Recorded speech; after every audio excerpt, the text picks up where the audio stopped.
The best strategy to help you silence fear in your life is to actually have a strategy. Don't have one yet? That's okay. I got you. Right now, you can get my Brave Life Planner for free.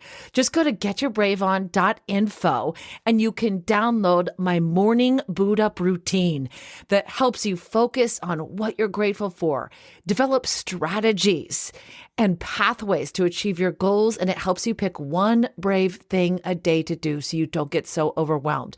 You also get my free daily planner to help you stay on task, and there's a video that comes with it to walk you through on how to use it. Download it for free at getyourbraveon.info. Get Your Brave On Podcast Network. Face it, embrace it, especially in the church. The temptation is to hide away the messy pieces of ourselves, not only from others, but often we end up shutting it down when we look in the mirror. We don't want to face the things that we don't like to see. And we certainly don't want to show that to anyone else. And there's a part of us that even feels like if we work hard enough, we can hide this from God. And I'm going to put my fingers in my ears, this isn't happening, but it is. It is. And here's some help. Welcome to the Get Your Brave On podcast, where every episode is another strategy to help you silence fear in your life. This is episode 46, Murphy's Law and possibly the military mom of the year. 3 ways to stay sane when everything around you is going wrong, with my good friend, radio host, fellow podcaster, Summer Shepard. She was an actress, competitive speaker in a past life, a media missionary. She's a mom of 4, wife to a handsome soldier who's currently deployed. And as soon as he left, everything went wrong. Her house flooded. She got into a car accident. Her minivan was totaled. And she had to live in a hotel room with her 4 children for Christmas. Yet she's able to have a great attitude and be excited about her future. She's going to share her secrets with you right now on how to look at whatever plot twist you're going through. And instead of thinking, oh, this is the worst thing that ever happened to me, thinking, what is God doing here that's going to make things better?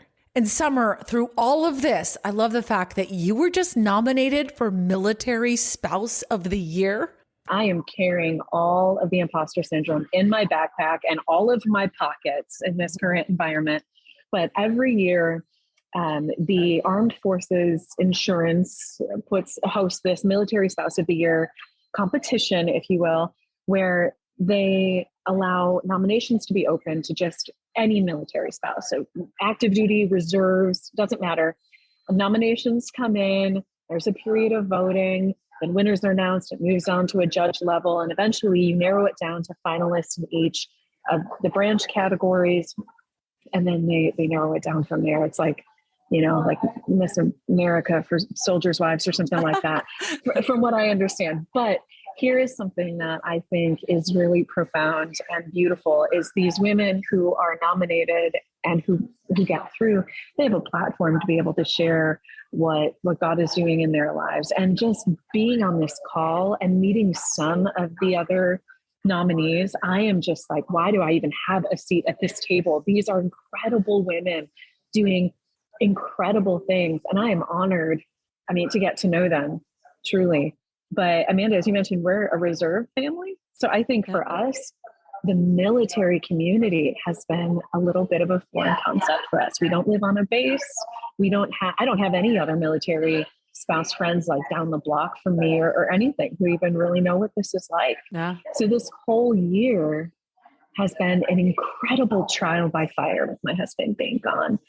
One of my friends says, when the spouse moves out, Murphy moves in, like Murphy's Law, and anything that can go wrong will. And we have seen that time and time again. What do you mean about Murphy's Law? Okay, have you ever heard of Murphy's Law? Like if you have a piece of toast fall off your plate, it's definitely going to land butter down, right? Like it's going to go wrong. As soon as my husband leaves, my birthday weekend, now we've never had this happen before, our birthday weekend, my house floods. So I am home and I have all 4 kids. No, we have 7 to 5 and 2-year-old twins, right? Those are the ages of our children. And my house fills with water. There was just some valve in the bathroom that had broken. And so draining the bathtub from a normal bath time with my toddlers resulted in my house being underwater. And so trying to use every towel I have. 10 minutes later, it flooded again. So now we have a mitigation company come out. They tear out the floors. We have one working bathroom now in our house, which is in my bedroom. So shortly after, our bathroom floods, and now we have one bathroom left. All of my kids get the flu. And I'm going to be honest, Amanda, it's coming out of both ends. Okay. And this toilet is 20 feet from my face as I'm trying to sleep. And I have these violently ill children. And I'm like, well, this is great. And so we lived like that for 6 months. That was just our normal of boxes in our living room because everything in the bathrooms and the closet had to be torn out. So the house flooded. That was one thing. Working to get it cleared out took forever. Working with insurance took forever. It was finally getting ready to be repaired. We are on our way to Illinois for Thanksgiving and we get smashed. Our car gets hit by some kid who wasn't paying attention and our van gets totaled. Ugh. And so now, we have this situation where I have to now replace my van after sinking so much money into this home renovation, which hasn't even started yet. My husband, meanwhile, every time something comes up, there were certain diagnoses for our children that we were trying to deal with, having them in different therapies in order to get them a leg up that they might need. He is in Iraq or he's in Syria or he's overseas kind of moving around, and he is devastated more than I am because he can't be there helping. And he's doing his own thing and he just watches his wife kind of scrambling. And so it was one thing after another.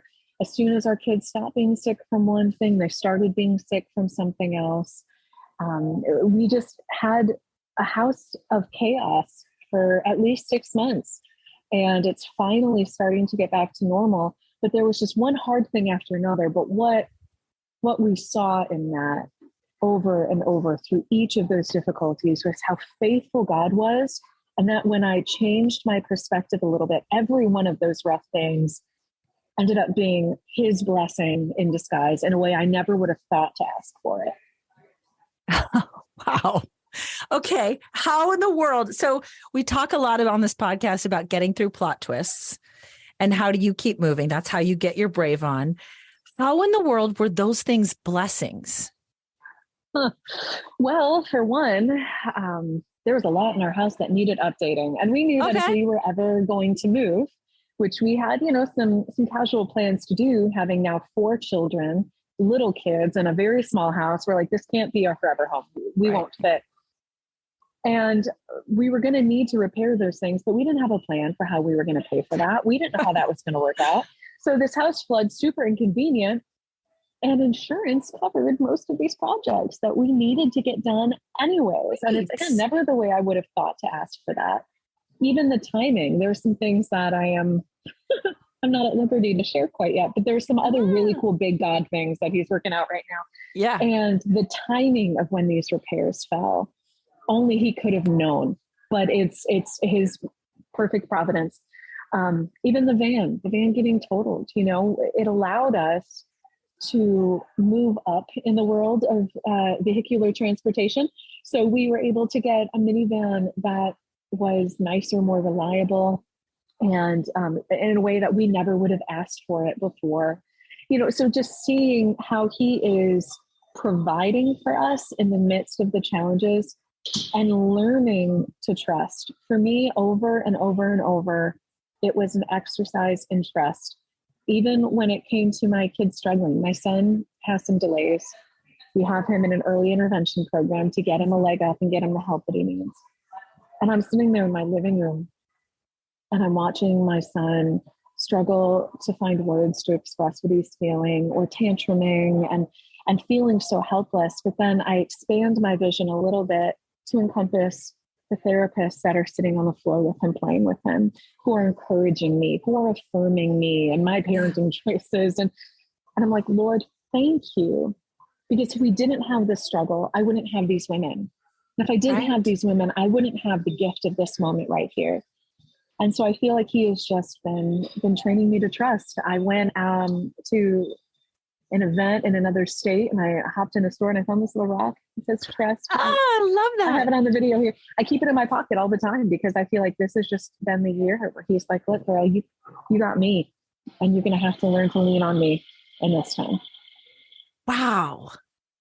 Wow. So would you say at those times when we feel like everything is falling apart and we feel like it's the worst thing we ever go through, instead of freaking out, we can lean in and be like, hey, God, what are you doing? Can we get to that moment? Like, I want to be at that moment. I'm not sure I am. I want to be, and I know it's the potential, but I always look back and I see it. I feel like, have you ever been able to be in a situation like that and be in the present, be like, okay, I trust you, God, my house flooded. I'm living in a hotel with my 4 kids and it's Christmas, and I'm dealing with insurance with the van and my husband's deployed. Like, I mean, how did you get your brave on through all of that and keep the right mindset to move forward? Shortly after I became a Christian in my 20s, I remember the moment I first discovered that ability to shift my perception. And it was because of a boy. Come on. And I was driving home from a really uncomfortable lunch without the whole story. I had broken off my relationship with this guy, and his ex-fiance decided she wanted to get together and have lunch. And it was a whole nother story there. But as I'm driving home, and there are just tears streaming down my face. Like, it was such a toxic couple of months. I remember clutching the steering wheel and trying to blink away the tears so I could see enough to drive. And then I opened my mouth to talk to God, because we have our best conversations in the car. And I opened my mouth and I just said, thank you. And it caught me so off guard, because, if I were to do a self-evaluation, that's not how I felt, right? Like, I'm mad, I'm sad. Like, what am I doing saying thank you? And then I sat with that. And I'm like, no, I am thankful. Like, I'm grateful. I've seen all the times in my life where I have tried to orchestrate, or I've tried to design, or I've tried to help God figure this thing out and tell him the best way to work things through in my life. And I've never been right. He's always known better. He's really good. He's a really smart dude, that God we serve. And so I'm sitting there in the car, and I said, thank you, trusting the scripture. Everything works together for the good of those who love God and are called according to his purpose. And even in that moment where it hurt so bad, I made myself stop and give him glory. And then later, looking back, I was able to see, God, that was exactly what needed to happen. That's how that needed to happen. And you knew it, even if I didn't at that time. And so I've just, over the last dozen years or so of being a Christian, I have actively exercise that muscle. Like you exercise any muscle, you keep at it, even the times that it's exceptionally hard and you don't think you could do another rep, you push through. And on the other end, you find yourself getting stronger. As God, give me eyes to see, help me understand how you are working in this moment. Show me something, give me a crumb, give me a glimpse of the silver lining, and let that be enough for me right now, trusting that you know best. And during this season, I have sat here and had people be like, girl, like, how are you getting through? Because that's just the tip of the iceberg of some of the stuff we've been dealing with this year. How are you getting through? And I'm like, what do you mean? Like, I am drowning in God's blessing. And I don't say that as some Christianese platitude. Like, I just some days lie there in bed just so overwhelmed. And it's often seen in the relationships, Amanda, that are around me, even in getting to know you and being encouraged by you. And I think it was Mr. Rogers who had shared that his mom had taught him, in the midst of tragedies, look for the helpers. When everything's going wrong, don't focus on, the sensationalized news story. Look for the helpers. And so that's what I've seen a lot in my life this last year, is the people that God has brought along to bless us in ways we would never could have asked for. That's awesome. Do you sometimes realize or feel like all of the junk we've been through the past is just evidence of how God's going to get us through whatever plot twist we're going through now? Do you do that? Like, I feel, with the current situation that I'm in, I'm like, well, I've been through this kind of thing before, and God got me through that, and I didn't die. Everything didn't fall apart. It got better. So I know he's going to do it again. Have you been accumulating evidence of getting through plot twists and relying on God? Yes. Now, I've got to tell you, I'm not great at journaling. I wish I was. I wish I was better at that. Yeah. But for me, it comes in storytelling, in podcasts and in conversations. I try as I can to give back those stories of what God is doing. But I think of the children of Israel and how God, in the moments and at the sight of his powerful workings, encouraged the children of Israel to build altars of memorial. Yeah. Because when they grabbed those stones from the midst of the Jordan and they created an altar of them, then generations later, people would walk by and be like, why is that there? Like, let me tell you a story. Those altars of remembrance. And so if there are things that God is doing in your life that you can step back and be like, wow, God, like that's the response, right? It's like, wow, God. And take your moment and whatever it needs to look like for you to build that altar. Maybe it's journaling, maybe it's producing a podcast, maybe it's painting something, maybe it's creating a special piece of jewelry. It's like tying a string around your finger. The next time I'm tempted to fear, the next time I'm tempted to doubt, I'm going to look back at this altar of remembrance and I'm going to remind myself that God was faithful before. It is in his nature. He cannot be untrue to himself. God is a faithful God, which means he will be faithful again. And I've seen it play out in my life. This is not blind faith. This is not something I'm taking on faith alone, but I've seen evidence of his faithfulness time and time again. And there are moments where we all experience spiritual amnesia, Amanda. I have spiritual amnesia like crazy. And then he shows up again and again. And I'm like, Lord, I believe, help my disbelief. And I just try to collect those moments and treasure them up in my heart because I know I'll need them again, maybe next week. But he's been faithful and he will be again. What a great strategy to silence fear, building your own altar of remembrance. When you're going through a tough time, grabbing something, I grab rocks. I'm showing one on the camera. I have them in my studio. And this is from the garden and backyard of the house I own near Washington, D.C. in Fairfax County that I raised my kids. I was married in that house. And then he left us in the middle of the night in that house. And I sold that house and moved across the country. But I grabbed a rock because I wanted to remember, like that was a place. It feels like another lifetime ago, but I got through it. And I have this on my shelf. So I love that. Getting little things and reading back in journals is another great strategy to silence fear. If you're going through a plot twist, to start writing, or talking or painting. What a great idea. Because someday you're going to see that and you're going to be reminded, God got me through that. He's going to get me through this plot twist. So what do you think about the good plot twists? Like now, all of this happened this year. And now you just got nominated for Military Spouse of the Year, the MSOI. Tell me about this plot twist and what it is and how you're feeling about going after this. My first thought, to be honest, was I think you made a mistake. Like I don't belong. I don't have a seat at this table. And the reason that I felt that way was because as a reservist family, we don't have that built-in community that families of active duty or, families living on base have. Yeah. And I have always felt disconnected from our military journey. My husband would go a weekend a month and he'd come back and, and it wasn't until his deployment that we really, really felt the weight of his absence in a major way. And then even in the midst of that, especially in the midst of that, feeling that lack of community, that lack of connection to the military. And so when I was nominated, my first thought was like, why? Is this a joke? Like I laughed. I'm like, this is adorable and hilarious. And I don't understand.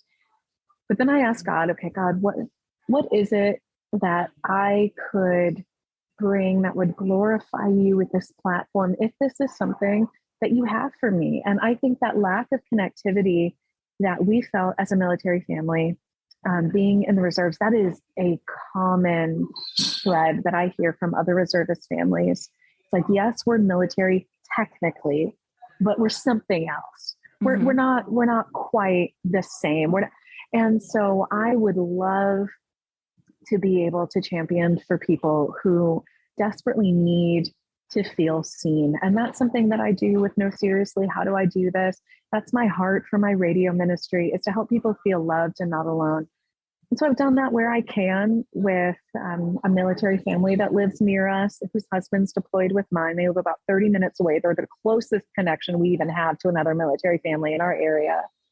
And, and I've done what I can because I see her need for community. And I think that that need to belong and feel seen is something universal, not just in the military sphere.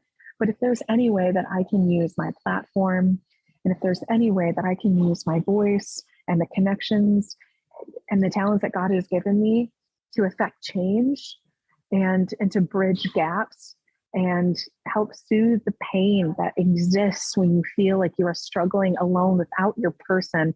And it's not just the absence, but it's the anxiety as they're fighting overseas, et cetera. There's so many different layers to it.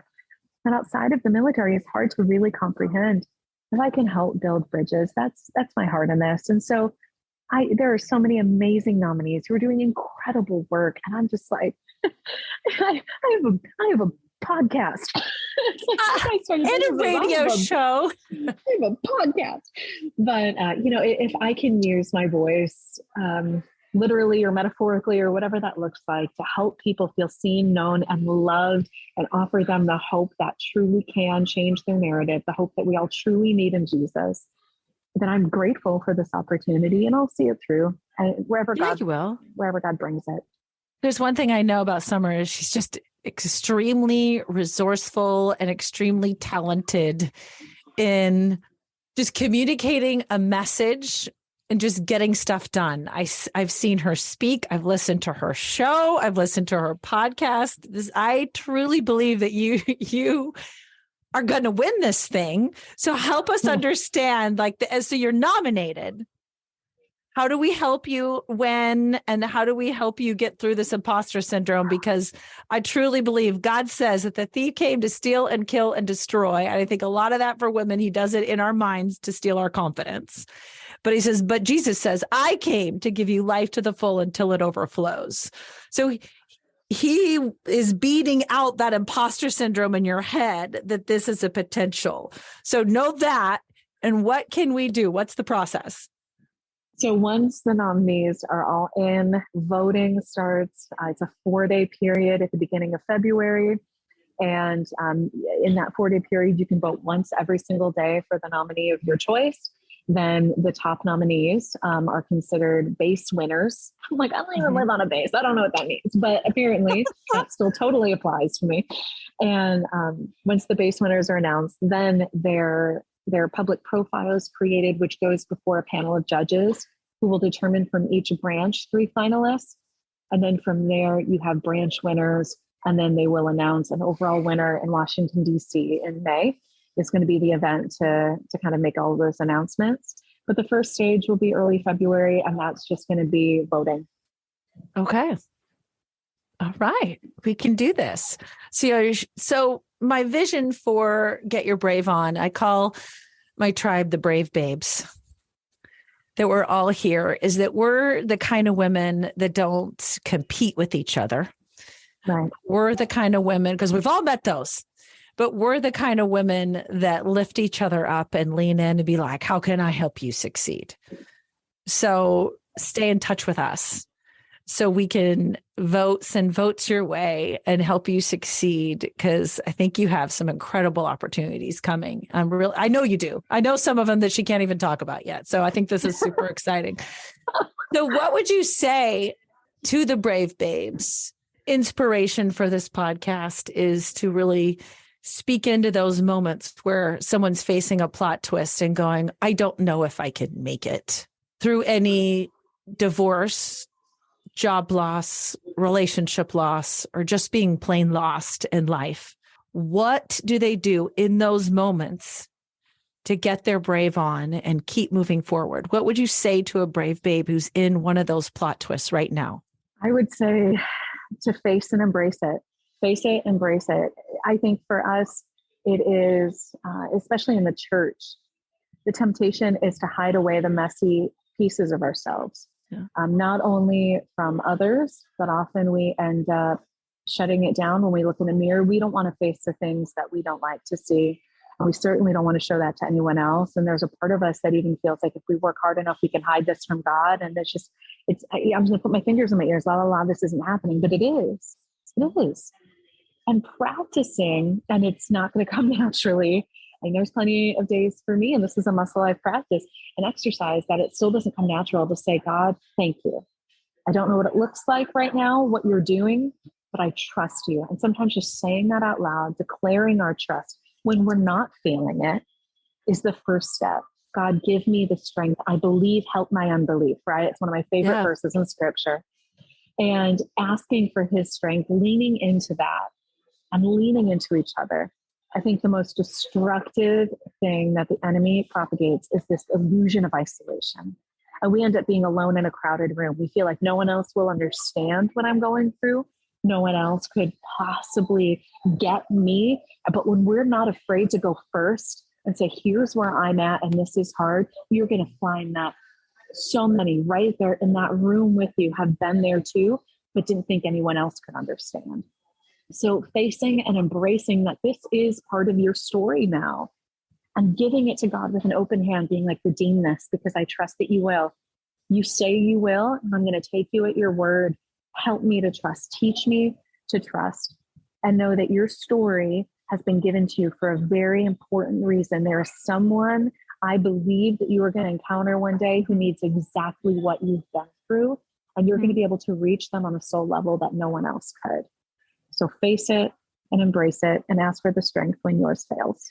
Thank you, Summer. How can we get more information? How can we make sure that we are following you so we get the link to vote in February? Where do we go? Oh gosh. Okay. Well, summershepherd.com is going to be a great way to kind of just connect with me in all my outlets from one, simple space. But I'm pretty active on Facebook, Instagram, Summer Shepherd there. I'll be doing the thing. I'll be posting the links, and I appreciate your support. And but summershepherd.com is just a great way to stay connected with any of the projects and the work and all of the stuff that's coming that I can't talk about yet. It's going to be so big, and it's coming very soon. I'll put all the links to connect with Summer in the show notes so you don't miss them, brave babes. And please connect with her and tell me about your podcast. I'll put the link to the podcast too. We didn't talk enough about that. Sure. It's called No Seriously. How do I do this?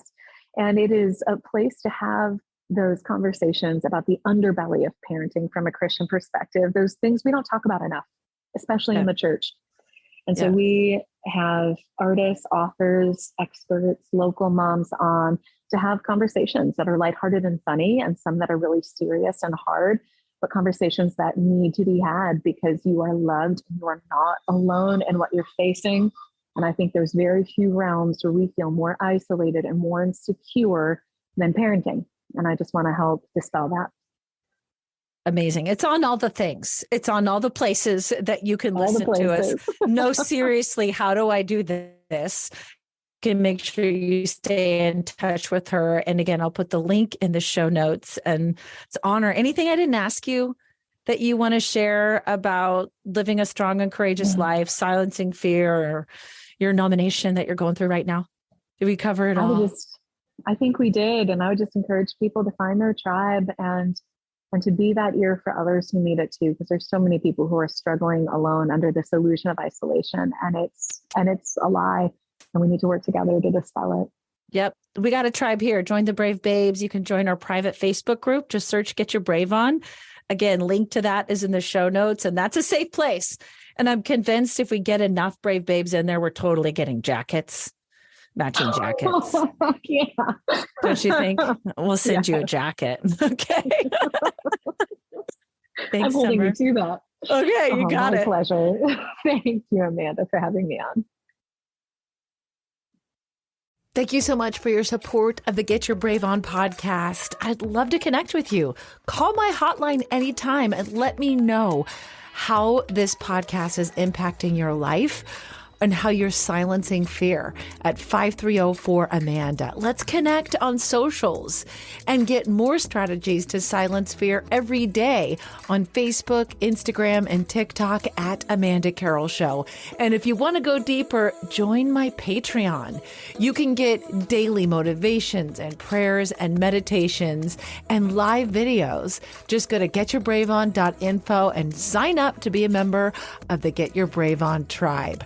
Join our Facebook group too. Just search Get Your Brave On. And I'd be honored if you would follow this podcast and subscribe and even leave a review. That helps more women just like you facing a plot twist find more strategies to silence fear. I'll shout you out in the next episode, or even send me an email to amanda@amandacarroll.org and tell me how God is using this podcast in your life. Like Kim did. She said, I just want to thank you for your podcast. I signed up in July and honestly always deleted your message. It's okay. Or sometimes just took a quick glance. But today was different. It was if God was drawing me to really take a look at it, and I did. After downloading the app to get a podcast, I went back and clicked on the prayer. As I stood in my bathroom brushing my teeth, the words just filled the room with a peacefulness. It came over me, and it was like a weight had been lifted. The stress of living with a few disabilities and being on long medical leave from work for over a year, and the stress of trying to go back to work with homeschooling 2 kids, I was keeping it all in. I just wanted to know how much you make a difference. I even shared your podcast with my mom, cousin, and brother, even though he's not a lady. He's going through a tough time and wanted him to hear the prayer. So bless you. Bless you. I am so thankful that God used this in your life. You're my why. I'm honored to hear from you. I'd love to hear from you. Reach out anytime. All the links are in the show notes. And I love the idea of you listening to the episodes while you're brushing your teeth. I actually think it's perfect. Start your day with me. So just make sure you follow the podcast so you don't miss an episode. Get your brave on.